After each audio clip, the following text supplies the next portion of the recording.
네, 선생님 안녕하세요. 네, 오래 기다리셨습니다. 리송스쿨 머신러닝 특강 오늘부터 3번 동안 진행을 하려고 하고요. 먼저 오리엔테이션 가볍게 하고 코딩으로 넘어가서 네, 진행을 하도록 할게요. 네, 일단 선생님들 대부분 다 인공지능, 머신러닝, 딥러닝 개념을 아시겠지만 간단하게 말씀을 드리면 인공지능이 가장 큰 그 개념이죠. 그리고 인공지능 개념은 1956년부터 용어가 사용이 됐다고 합니다. 그리고 앨런 튜링이 1950년부터 튜링 테스트 이런 걸 통해서 인공지능 개념을 미리 얘기한 적도 있었고요. 그리고 실제로는 1940년대부터 요 딥러닝 개념이 있었다고 합니다.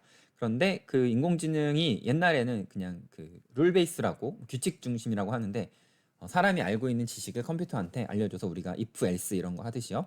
네, 그런 지식들을 사람이 알려준 방식으로의 인공지능이 초기에 인기가 있다가 1980년대부터는 데이터 중심의 머신러닝이 굉장히 좋은 성능을 많이 내는 인공지능의 주류가 되었고 특히 2000년대 중반, 2010년대 이후부터 지금 딥러닝이 굉장히 많이 각광을 받고 있는 그런 중간에 있고요.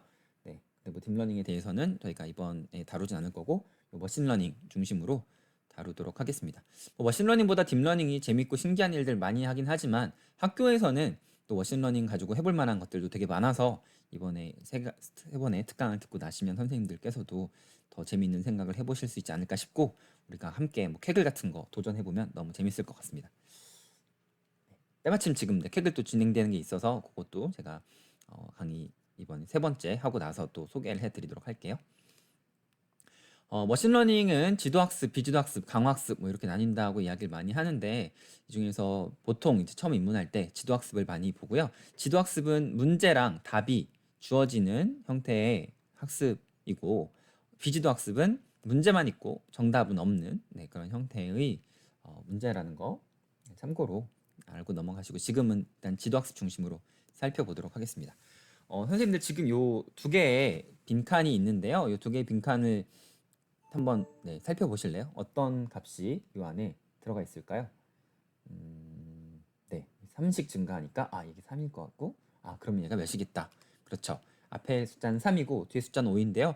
요 입력에 대한 출력 이 두 가지의 데이터를 주어줬더니 선생님들께서 이 두 개의 데이터의 규칙을 지금 찾아내셨죠. 이 패턴을. 그게 이제 머신러닝에서 지도학습이 하는 일이고요. 그래서 입력과 정답이 주어지면 그 두 숫자 사이에 어떤 함수 관계가 있는지 그 함수를 찾아내는 게 머신러닝에서 지도학습이 하는 일이고 그래서 이 fx 함수를 컴퓨터가 스스로 학습을 하는 게 머신러닝이 하는 일이다. 특히 지도학습에서요. 그리고 조금 더 구체적으로 말하면 요 3과 5 이 숫자들 그러니까 이 함수를 구성하는데 어떤 그 숫자들이 필요한지를 찾아내는 게 지도학습에서 주로 하는 일이라고 할 수 있겠습니다. 대표적으로 머신러닝으로 문제를 해결한 사례는 스팸 메일 분류하는 게 가장 대표적이었다고 해요. 지금도 스팸 메일 분류할 때 꼭 딥러닝을 쓰지 않더라도 머신러닝 가지고도 높은 성능을 낸다고 하고요. 그런데 머신러닝이 크게 보면 두 개의 그 종류가 있습니다. 스팸 분류처럼요. 분류 문제가 사실 가장 일반적이고 제일 많은 문제를 찾을 수가 있는데 어떤 거냐면 이 이미지가 주어졌을 때 얘가 사과냐 배냐 아니면 얘가 주어졌을 때 얘가 합격하겠냐 불합격하겠냐 이 사진이 주어졌을 때 이거의 배경은 봄이냐 여름이냐 가을이냐 겨울이냐 아니면 한국이냐 미국이냐 중국이냐 일본이냐 어떤 이런 카테고리에 대한 분류를 할 수 있는 문제가 바로 분류 문제가 되겠고요. 지금 같은 보시는 것처럼 이렇게 선을 잘 그어서 A라는 데이터셋과 B라는 데이터셋의 경계를 잘 찾아내는 게 분류 문제의 핵심이라고 볼 수 있겠습니다. 자, 다음으로 볼 것은 회귀 문제인데요. 회귀 문제는 뭐 이렇게 특징이 카테고리로 정해져 있지 않고 이렇게 연속적이에요. 1과 2 사이에 1.1, 1.2, 1.3 이렇게 해서 나뉠 수 있죠.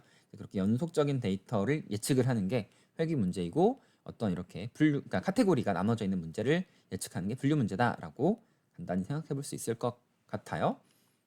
그리고 지도학습을 봤는데 비지도학습도 간단히 보면 비지도학습은 여기 이렇게 문제가 주어졌습니다. 근데 여기서 얘가 뭔지는 모르겠는데 얘를 4개로 나눠봐 이런 식으로 하면 이렇게 자기가 알아서 4개를 데이터의 특성을 가지고 나누는 게 비지도학습의 대표적인 군집이라고 하는 클러스터링 방법인데 이런 문제들이 우리 생활 주변에서 생각보다 많지는 않아서 비지도학습보다는 지도학습을 중심으로 우리가 살펴볼 거고요. 참고로 그 그 전체적인 머신러닝에서 지도학습이 분류와 회귀 문제로 나뉘고 네, 클러스터링과 그 차원 축소 이런 문제들이 비지도학습 문제의 대표적인 사례인데요. 여기선 다루지 않을 겁니다. 우리가 어떤 내용을 주로 다룰 거냐면 첫 번째로 머신러닝을 위한 데이터 분석 도구 우리가 그동안 그 파이썬 가지고 했었고 그다음에 그 우리 모두의 데이터 분석 책 뒤쪽에 판다스 조금 더 나오는데 요거를 조금 더 익숙한 우리의 코로나 데이터 가지고 간단하게 살펴볼 거고요. 그리고 머신러닝계 헬로월드 가장 입문이라고 가장 많이 일컬어지는 붓꽃 이 분류 문제를 함께 선생님들과 풀어보면서 아 머신러닝의 분류 문제는 이런 거구나 라고 살펴볼 거고요. 마지막으로 신체 검사 데이터가 있어요. 한 16만 개가 넘는 데이터가 있는데 실제 데이터 중에 이렇게 좀 재밌는 데이터가 많지 않은데 이 데이터 가지고 키가 입력됐을 때 몸무게가 얼마 정도가 될 것인가 이제 이런 걸 예측하는 회귀 문제를 한번 우리가 같이 풀어보도록 하겠습니다. 자, 그래서 오늘부터 3번에 걸쳐서 오늘은 판다스 기초 다룰 거고요. 다음번에는 헬로월드 문제인 요 붓꽃 분류 문제 같이 볼 거고 그다음에 회귀 문제까지 해서 3가지 실습들을 살펴보도록 하겠습니다. 자, 그러면 지금부터는 콜앱 준비하시고 코딩할 준비하시고 판다스 기초 같이 한번 코로나 데이터를 가지고 살펴보도록 하겠습니다.